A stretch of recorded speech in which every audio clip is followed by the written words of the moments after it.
What's going on, people? This is Quincy Holmes. Hoping everybody having a very illustrious and blessed day. Of course, by now, everyone has heard the news about the passing of Kevin Samuels. Still have not seen any official press release. I'm just seeing it from multiple sources that he has in fact passed. They're still gathering details. And of course, with the internet, you're hearing all kind of stories, but we're going to wait and let the facts come out.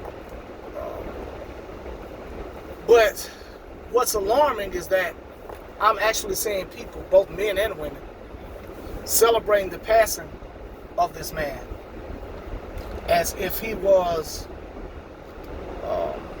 some sort of dictator or was doing something that was actually harming people.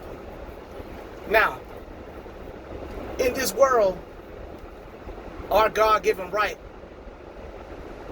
is to be able to have an opinion. Okay? Some opinions are backed more by facts than others, depending on the situation. But I have heard and read people say some of the most disrespectful and disgraceful and distasteful things about the man simply because of what he was stating as his opinion. I've heard people say, well, the opinions, and he's a misogynist, and his opinions are old and outdated, and he's doing more harm in the black community than good. And that's not true. Now, though I didn't agree with everything that he said, I agree with most of what he said. The problem is people don't like to look in the mirror and see that they have character flaws or that they have flaws, period. They want people to actually glaze over what they call mistakes and glaze over what are known as, or as other people say, as imperfections, and say, well, that was there, this is now, so I need the best and I deserve the best now. But now everybody's actions and everybody's choices in life, they ultimately affect your life in some type of way. Now, that doesn't mean that you can't live a great, positive, and productive life. But nevertheless, there is an effect on your life. Now, Kevin Samuels, because I followed him, I listened to a lot of his shows. He got on not only just women, but he used to blast the dudes harder than the women. Super hard. He pretty much like, brother, you got to look in the mirror, man. Come on, man. You say you 5'8", you weigh 300 pounds, and you make such amount of money a year, and you talking about you want a woman that do, bro. You got some work to do. And he was pretty much telling some of the women, hey, you looking for this type of man that makes this type of money, but you look like this, and us as men are visual. You're not, anything's possible, but most men are not gonna find you, attractive in that way, especially men who make this certain amount of money that have access to this type of female. And I'm just gonna be honest, man, that's truth in that. A woman cannot have 4 and 5 children by 3 and 4 different dudes, or even if it's just one dude, and then be up in age, and it doesn't matter how much money she makes, and think she's gonna get the perfect man, like he's just, oh, I've been working, I'm a millionaire now, and I've been saving myself for you. Most men, it's like my father told me. He said, start your own family, son. He said, start your own family. And guess what? That means you ain't gonna be able to be out here getting all that you can get. Anytime some girl drop her drawers, you get it. It's some responsibility come with having a penis and some testicles. Because we carry the seed. And I live by that. You understand what I'm saying? And the same goes for women. While you are young, full of vigor, in the prime of your life, there's nothing wrong with getting an education and bettering yourself, but you got to balance the two. You can't wait till you 32, 33, 35, 37, and say, oh, I'm finally ready to settle down. You know, I mean, your market is shrunk dramatically. You know, most men gonna say, well, she's set in her ways, or, you know, there's certain things that come with, you know, being in a relationship with a man. And that's the thing. The biggest problem in society today is, number one, men don't have a full knowledge and understanding of how the female species work, and women don't have a full knowledge and understanding of how the male species works. Period, point blank. Period, point blank. And then it's so alarming to me that so many people call themselves Christians that don't understand that the Most High has an order. The man is the head of the household. He looks to the Most High for spiritual guidance. The woman is under the man. She looks to the man to be the head, not only just to spew out money and to take care of her financial needs and whatever emotion she feeling that day needs. She's supposed to look to him because he is the representative of the Most High in that household. And then the kids look to both of you all. And the problem is, a lot of women are choosing these dudes that are not spiritually in tune with the Most High. That's your fault. And you can't say that nobody has never told you, because someone has. But once again, it's about choices. And then the thing about us men, I'm going to keep it clean, we so coochie crazy, you know, that the only thing on our mind is getting more money, to get more clothes and cars, and to get more chicks. And you can't do that. You cannot do that. I'm going to tell you today, I don't care what nobody say, because this can be proven. The reason for most of what is going on in the world today centers around two things, and they almost combine to become one. It is lust and the love of money. Lust and the love of money. And you say, well, how can the love of money have such a big impact and negative impact and be causing most of the stuff that's going on today?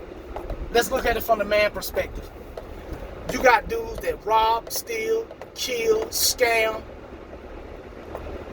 and do all type of nefarious and unethical and ungodly things to do what? Get more money. Get more money to get more toys and trinkets. To do what? Attract more chicks. You got women out here today saying, hey, I can't find a good man. All the good men either in jail or they gay, which is a lie. But guess what? There are plenty of good men out here. You got men that's out here working every single day. You got men that love kids, want kids of their own, or take care of their kids. But you say he doesn't make enough money. So you're passing up good men to hit a three-pointer from the Raptors in the dark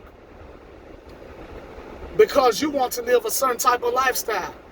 Once again, you love money. You putting the money before the man. As long as the man don't say too much and he treats you nice and he buy you Birkin, Gucci, Chanel, and all these slave brands, and take you on trips and do all that, you'll glaze over all that other stuff. And don't even matter that you know him. And then next thing you know, you sitting in a nice condo or a nice house or a nice apartment, upscale apartment by yourself, still at square one. You got all this stuff, but what you really truly desire is a man that's going to be there for you, that's going to hold you down mentally, physically, emotionally, socially. That's what you really longing for. Once you get to the top and you get all the toys and all the spoils, or being with a rich man, or being with a man that makes excellent money, or what you feel is a high value man in your eyes, then you still at square one. So I just wanted to put that out there and just say that, man. You know, I don't care who has what to say about it. It is just the God honest truth. It's just the God honest truth. Period, point blank. And I really think that everyone needs to look themselves in the mirror. And I'm not talking to, I'm talking to everybody need to look themselves in the mirror, but I'm talking about if you are a single man or a single woman, you need to look yourself in the mirror. And if you say you are a Christian, which means to be Christ-like, you need to look yourself in the mirror and say, does my life line up with what Christ says, or what he did while he was here, or what he would do? You understand what I'm saying? Period. And my married people, especially my married women, shame on y'all. Shame on y'all that y'all are not telling these young women that, look, you're not married because there are certain things you have to do to keep a husband. There are certain things that men like. This is what attracts a man. Your degree does not attract a man. Your degree does not, your degree or how much money you make, your earning potential, that does not attract a man. Your physical appearance and your ability to bring him peace and to perform domestic duties. And I'm not even talking about putting the whole load on you. Let's just be honest. Everybody works now. I'm just talking about helping. You know, men want peace. Women want comfort, stability, and they want to be protected. They want to be covered. But in order to do that, your job is to make that man feel peace. Give him some loving. You got to make him feel appreciated. And y'all married women, y'all supposed to be telling them this. Y'all got to get out of that emotional stuff and tell these girls when they are wrong. You can't have it both ways. You can't have it both ways. I'm a married man. I've been married. Before I was married, I already had these I thought this way already. And I told all my partners, I tell anybody that'll listen, hey bro, look, if you're looking for a certain type of woman, excuse me, she's not gonna put up with this type of behavior, this certain type of behavior. Yeah, she'll put up with it for a minute, but after a minute, she gonna want your butt coming home. Okay, yeah, she cool with you going to the strip club, throwing a little money. She might even go with you. She's cool with that now. She's cool with you having female friends. She's cool with that now. But after a minute, boy, no, women are very, very possessive and territorial. She gonna want your butt home at night. Once you become her husband, or she feel like you're gonna be, she gonna want you. She's gonna want you, period, point blank. All that cease. And the same thing goes for the woman. You know, what man wants a woman that everybody can look on Instagram and see the crack of her behind? Yeah, it looks good. It's visually pleasing. But I ain't gonna take you home to mama. I'm not gonna take you home to daddy. You know, daddy gonna say, okay, shawty, it's fine, boy. But son, I don't think that's the one you need to be with, because they ain't gonna do nothing but cause problems. Mama gonna say, oh no, baby. You gotta think about it. She is beautiful, but look at her character. You know, and women are super duper more critical about other women than men are. You know, after a minute, your dad gonna be like, all right, boy, that's on you if you do it. Your mama gonna be like, nah, your mama gonna try to throw a monkey wrench in that thing. And be like, nah, this girl ain't the one for you, boy. You know, because they know, just like we know. You know? So, man, this Quincy man signing off. Y'all be blessed, y'all.